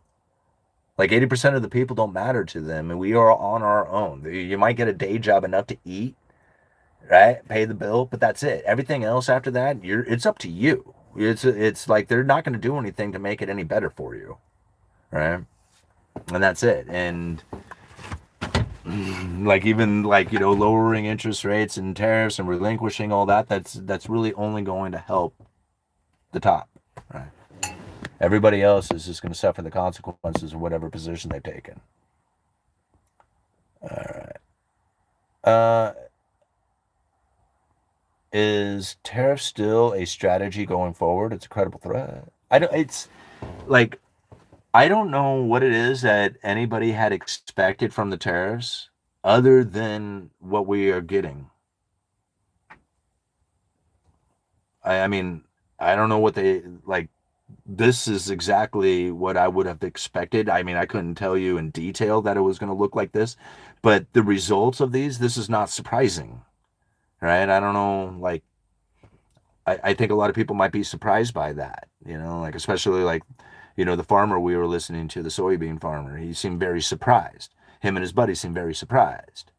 And I'm thinking, why are you surprised by the outcome? I mean, this doesn't seem, it doesn't seem like, to me, it doesn't seem illogical that this would be the outcome. Like you just look at it and say, yeah, this makes a whole lot of sense. Why we are looking at the economy the way we are right now, when everybody says, I thought tariffs were going to help, and I'm like, in what way did you think they were going to help? I mean, you think you can just bring manufacturing back to the United States and all of a sudden everybody's just going to be like way happy about it? Like, it doesn't work like that. Like, I don't know anybody who thought, like, who took that into consideration as far as being like a real possibility, lives in the land of make believe. It's pure imagination, artistic fantasies. All right. We are going to bring chip manufacturing back right strategy to safer country. Huh. Yeah. Go and take a look and see who's actually dominating that industry right now. Right. Go and look and see how well the manufacturing plants are going together. Right. Like, they're like not doing well. The whole thing is a malinvestment. I hope the tariffs stay away from the fuzzy blue dice. Over 40 years ago, I said we would need to make things in the USA again. Well, you would need to, but it's not going to happen.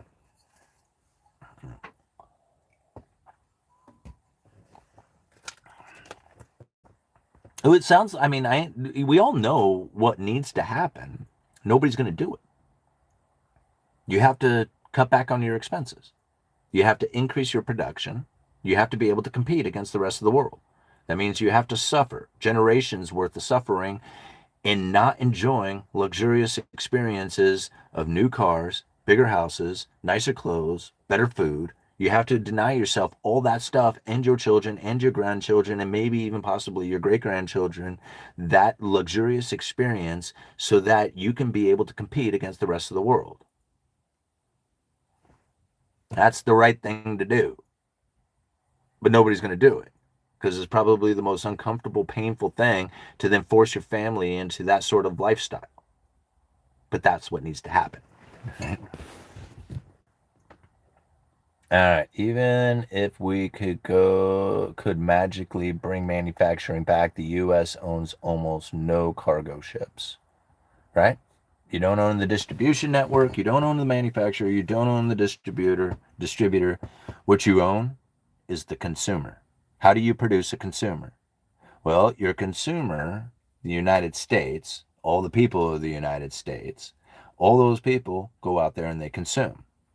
80% of the people are debt saturated, and their wages are not enough to increase the consumption. In fact, their wages aren't enough to keep up with consumption. So instead, what you have as an increase of consumption is at the top 10% of people, really the top 20. The top 10% of people, household incomes, are doing 50% of the consumption. Back in the 90s, it was like 35% of the consumption. So do you think that's going to reverse? Do you think the top 10% of the people are going to be doing more consumption into the future or less consumption into the future? I mean, back in the 90s, they did 35%. Now they're doing 50%. What do you think is going to happen in another 20 years? Right? They're probably going to increase their consumption. So pretty soon, there's going to be 10% of the people who are doing better than 50% of the consumption, may even be doing 60 or 70% of the consumption. The next 10% of people after the first 10, right? So you got 10% of the people doing 50% of the consumption. The next 10% of the people are probably doing another 50% of the remaining consumption, which means the top 20% of the people are doing like 70% of the consumption. 80% of the people literally are just insignificant to the whole thing. They can't produce a consumer with 80% of the people. They can only produce a consumer at the top 20, really at the top 10. You know, the bottom part of that top 20, they're barely doing anything to add to the consumption, but the bottom 80%, they're not doing anything.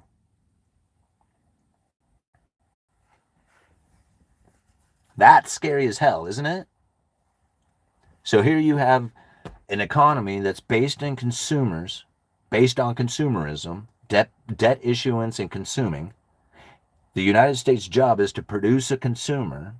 There was a time by producing a consumer, you could just lower interest rates and all the 80% of the people would get a benefit from that, whether they were borrowing that money to go out there and buy houses and cars and go on vacation, or the corporations were hiring and getting those people into a position in which that they can increase their consumption. That system doesn't do it anymore. You don't lower interest rates to get the people working again.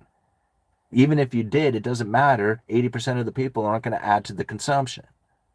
You lower the interest rates or you raise the interest rates, whatever it is that you are doing, the top 20% of the people who know what they're doing with their money, they separate themselves from everybody else and they increase their consumption. This is the outcome. This is what's happening. Whether or not it's done on purpose or it's a natural consequence of the increase in new money coming into the system, this is what's happening, right? So to try and say, oh man, they shouldn't allow that to happen, they probably are not allowing it. It's just taking place. Right? How do you stop it from happening? When you give out a bunch of stimulus checks to people and they go and blow it and they don't pay off their debts and they don't deploy that into a return on their investment, then they lose it to the top 10 and 20% of people. And then they end up with it, and they're like, oh, man, look at us go with our assets. We're just kicking ass up here.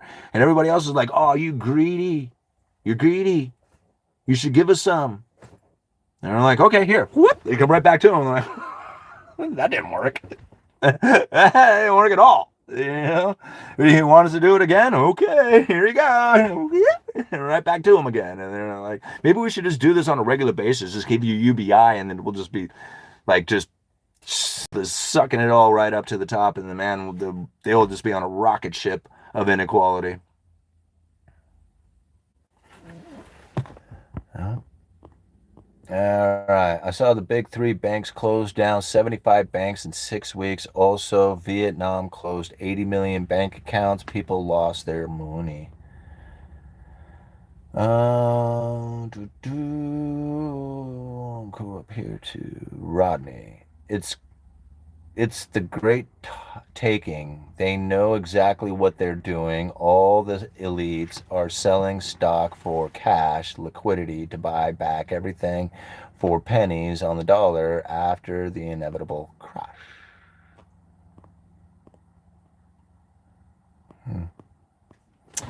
Yeah, I don't know.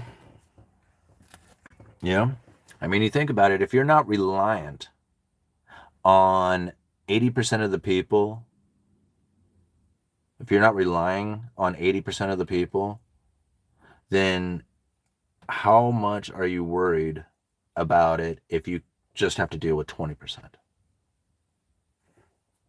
What I mean is like if 80% of the people lost their job and it started to crash the economy because it really cut back on the consuming, that would be a problem.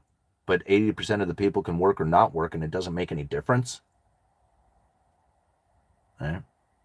I mean, they have to go to work because somebody needs to flip the burgers and serve the beer and drive the truck and do all that other stuff. Like they have to show up, but whether or not they get paid enough to increase their consuming or not, it doesn't make any difference because they're not part of the game. They're just there. They're like the lubricate. Yeah, 80% of the people are like the KY, right? They're the lubrication of it because really it's the real act is happening somewhere else, right? You just happen to be involved enough to make it all run smoothly. Yeah, but that's ultimately what's happening, is 80% of the people are literally the lubrication of the system. I know that's a weird way of looking at it, but it's actually a really good analogy. you know and I mean, for those who are using this content for like teaching kids and stuff like that, I know that's a really sick way of looking at it for like educational purposes, but in the reality of things, that's a very, very accurate way of looking at it. There is a much better pleasurable moment that is happening out there, and you are literally just making the job that much slicker for them. All right. Do you think they will stimulate 80% of the economy? No, they don't. Why? Why would they stimulate 80% of the economy when they can stimulate 20% of the economy and get a better result? Like, why would you go through that much effort to try and stimulate 80% of the people when you can get a far better result by stimulating 20? All right. Okay. The middle class is too small and squeezed out of existence, hence the problem. Well, yeah, but that's due to the Cantillon effect. That was due to a luxurious experience. That was due to the fact that we produced the world's greatest stuff, increased our standard of living. And when we increased our standard of living, we started to increase our consumption. By increasing consumption, we increased the prices. By increasing the prices, we started introducing foreign competition and exporting domestic manufacturing, which separated the rich from the poor. And then the inequality really was driven much deeper every single time people said the government should do something. So they did. They printed more money and it got worse, and printed more money and it gets worse. And now people say, well, there's no middle class. Yeah, it's because we're not a producer saver nation. If we were a producing saving nation, then 80% of the people would be very important. You increase their ability to manufacture, you give them the opportunity to have a flow of money coming towards them. They increase their consumption. That was very significant into the economy. Those days don't exist anymore. 80% of the people can increase their wages and it wouldn't do anything when you consider that they're only doing 35% of the consumption. If they doubled, like did 50% more consumption, they would be competing with the top 20% for 50% of it. Right? Like they're not important enough. The only thing they're important enough to do is to drive the truck, flip the burgers, and serve the beers. That's what they're important. Right? They're the lubrication for the pleasurable experience of the people who are actually consuming. And it's sad. All right. With BRICS, they want to kill our dollar's dominance. It's not worth much as it is. Well, John, that's actually not correct. The BRICS nations are not going to kill the dollar dominance, and it's not going to go anywhere. We discussed that earlier in the video today. And so, this is why Keynesian economics doesn't work without the layman having knowledge. Well, actually, no, that's why it does work, is because the layman doesn't have knowledge, right? Otherwise, Keynesian economics would fail. The moment that people understood what was happening, Keynesian economics wouldn't work. It would fail. But the reason why it does work is because people really just don't know what's happening. And when I mean by work, they're working it. right? They're working it. It doesn't like work or not work. That's really depending on the position that you have taken. Like, there is no good or bad economy. There is no good or right system or good or bad system or anything like that. Like, people can talk about how many bad systems are out there, whatever. There's people who are in that system profiting and doing just well. So it's really about any time in history, it's literally the position you have taken. The funny thing about these doom and gloom economic channels, I'm a doom and gloom economic channel? Since when? Whoa. Wait a minute, I'm a doom and gloom economics channel? Huh. Why? I don't understand. Like, what would make this a doom and gloom economics channel? I'm not understanding. Because the truth is painful and it stings? And since you don't like hearing the truth about it, you say that that's a bad thing and that it's gloom and doom? Is that what's going on? I don't understand why it's doom and gloom. I come out here and I give you guys ideas on what it is that you can do to better your life and have a much better experience in what it is that is going on that prevents us from then following the same paths that, you know, our fathers and our grandfathers did, and why that doesn't work. And then people come out and say that's doom and gloom. The doom and gloom is the bee that just flew in here. This isn't a doom and gloom channel. This is a very helpful, beneficial, encouraging channel. You know? Anyway, what else did you have to say? Is nothing ever happening, and yet they continue to make predictions?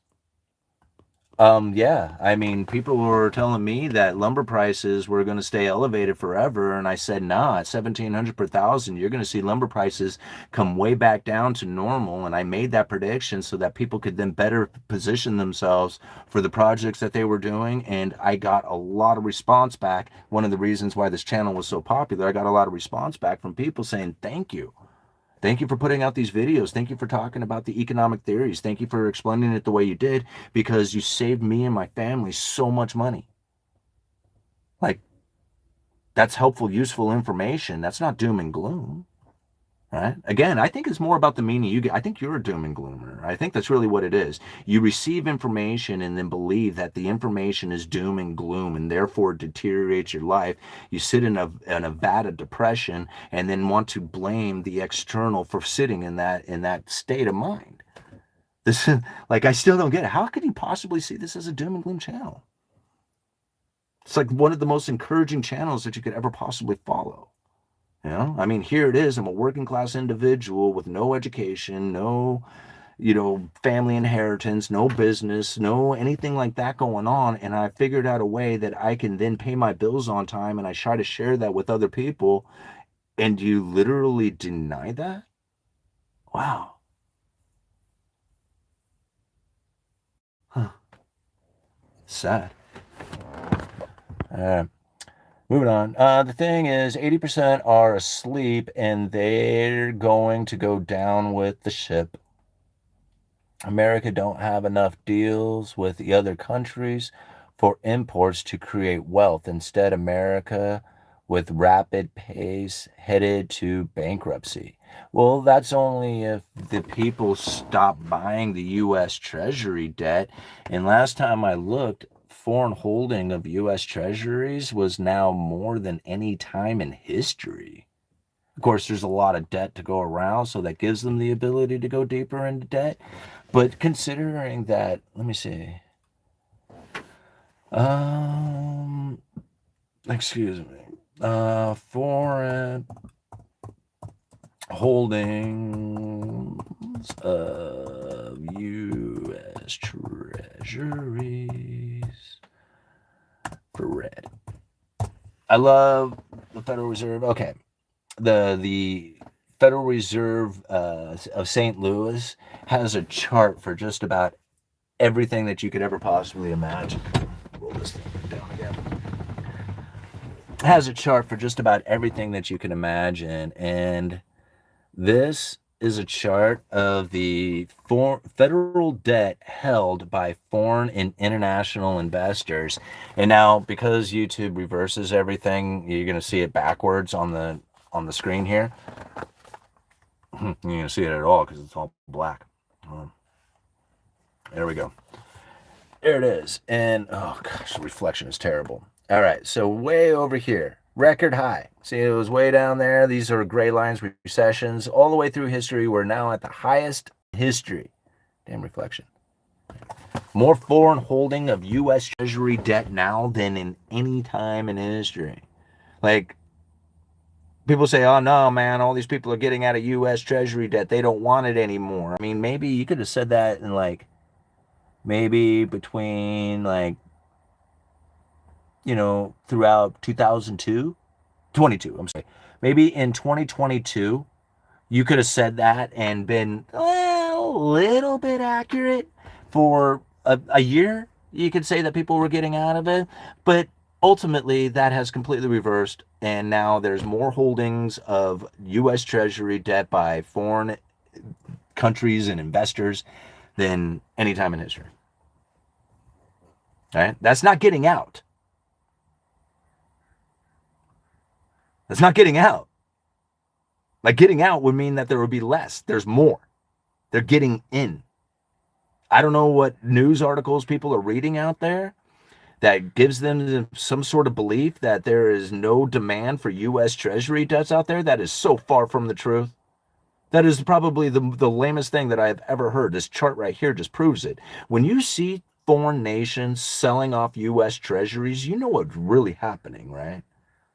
They're not trying to get out of treasuries. They're trying to get into cash. They need the cash to pay their dollar-denominated debts, and there's no faster way to cash than to sell a U.S. Treasury. U.S. Treasuries are the deepest, widest, most liquid market in the entire world. Having U.S. Treasuries is almost as good as cash. And the moment that you need cash, it's instantaneous.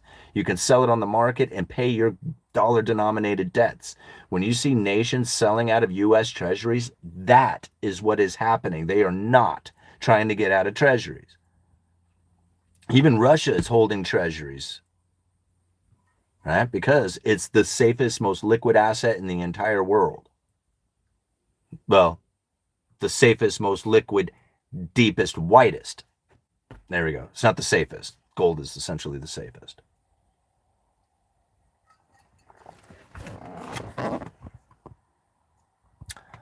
Okay, cool. Well, it looks like my battery is going to be dying here real soon, and we should have been ending this anyway. I was trying to end it about an hour ago, and here we are still going. All right, the Asian countries, I think, are doing better now than America. You can see it in their infrastructure. That is why I am retiring over there. Over there, U.S. going to buy foreign debt for sure. Well, yeah, well, you think about it. If you were a nation that wasn't producing and then you started to produce good stuff and you have all these items that you are building that you're sending out there to the world, that's a manufacturing state. That's a good, strong economy. Right? That's what the United States used to be. Those nations will eventually raise their standard of living, and then they will lose their manufacturing base to foreign competition as well. China's a good example of this. Like, they're losing their manufacturing to Vietnam, to Mexico, to other places that it's cheaper to manufacture. And even if it isn't cheaper there, it may be cheaper to distribute closer to the consumer, which is going to be the United States, because there's no other consumer out there like the United States. The United States' job is to produce the consumer. The top 20% of people doing it anyway.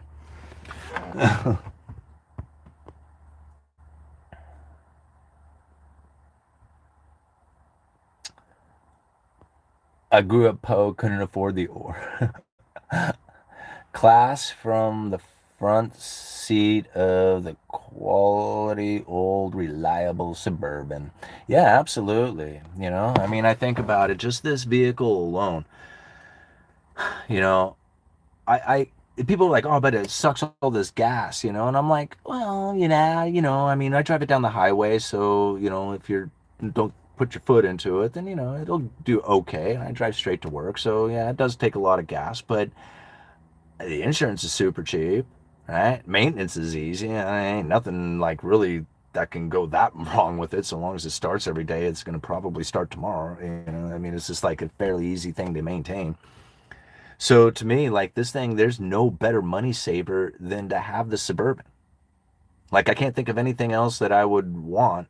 You know, maybe a cheaper running car or something like that. But like these old vehicles, they save me so much money. And if I'm saving money, that's extra money. You know, the money beyond the money you're already earning, that's the extra money. And that extra money gets put into return on investments. I mean, already since I purchased this Suburban, I've already saved as much as I paid for the Suburban. That's pretty cool. You know, like if I had anything else, I wouldn't have been able to do that. 3-cylinder Geo Metro would be better than the Suburban. Yeah, I used to have a Suzuki Swift. It was 4-cylinder, but still, that thing was awesome for gas mileage. You just put gas in it every once in a while. All right, the bubble will burst. The Fed cannot just keep buying its own country's debt. That's right. And that's a really good question. I'm glad you brought that up. Wick, they already have a plan for it. And this is a plan that was really from long ago. November 21st of 2002. Let me see if I can find it here. It's buried down here a little bit. Okay.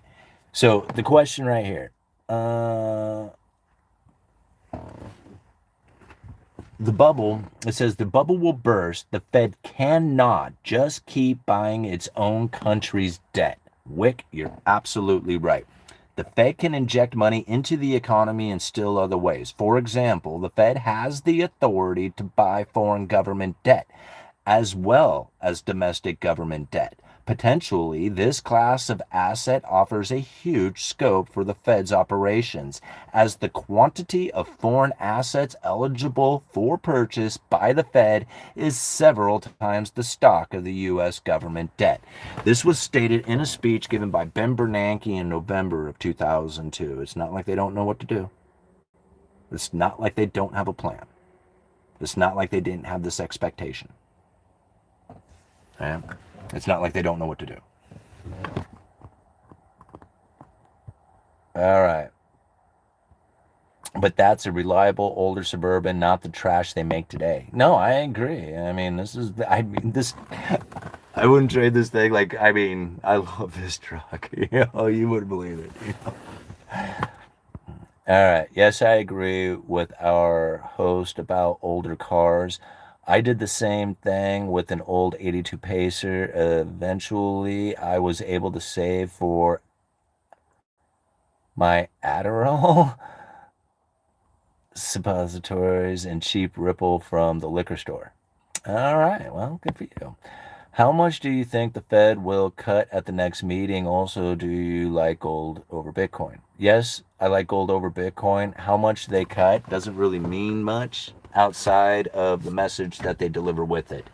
So I think they're probably going to cut 25 basis points, but regardless of what it is that they cut, the message that they deliver with it, that's going to be the important thing. So we have to listen to the message that is delivered in order to understand whether or not it's going to be creating the economic environment that we are looking for, whether that's going to be a tightening or easing of the financial conditions. See, we have to understand that their communications are by far the most important part, not the mechanics. The mechanics was the important part decades ago, but they shifted. They shifted the way that they communicate. They shifted the way that they handle the interest rates. They shifted the way that they deal with the economy as far as trying to produce the consumer or trying to stimulate the economy. Things have shifted. It is no longer operating in the way that we had learned from years ago. Not even me, because I didn't learn from years ago, but many economics courses and stuff taught the way the Federal Reserve was taught the classes in a way that described how the Federal Reserve operations would impact the economy, and they are wrong now. Those ideas are wrong. And a lot of them hold a lot of truth, but not necessarily going to have the impacts that the new monetary policy is attempting to control, because there is no such thing as control, but this is their attempt, right?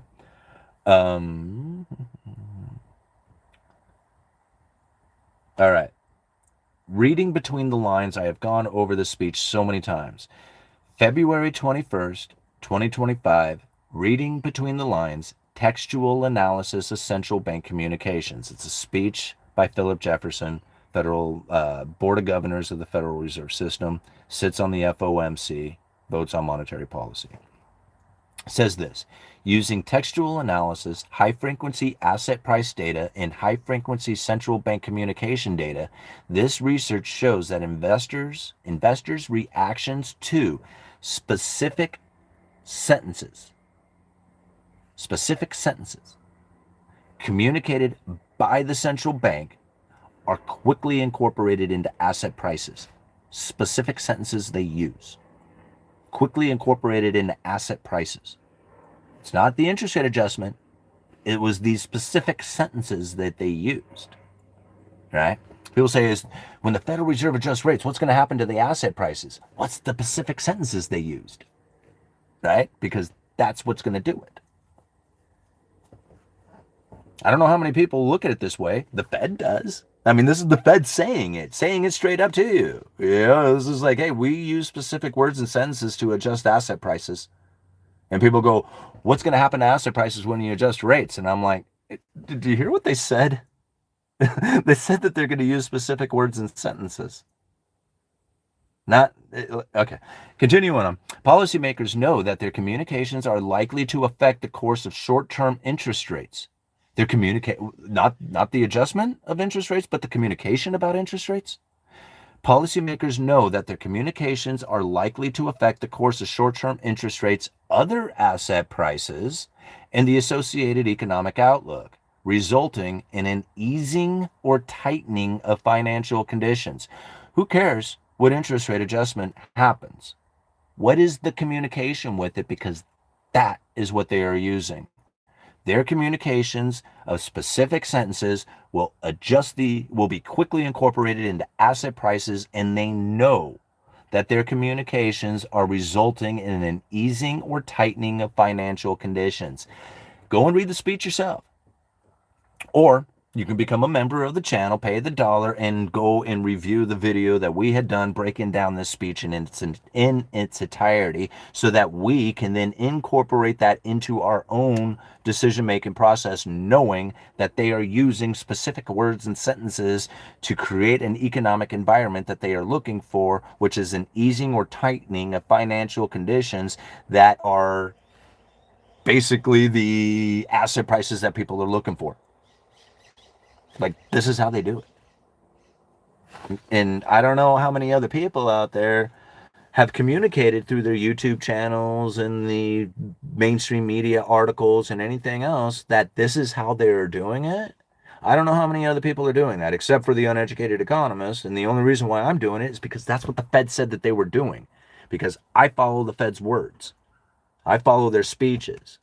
I follow their communications to the other central bankers out there. And when I read through this stuff, I realized, man, it ain't nothing like the mainstream media is trying to say.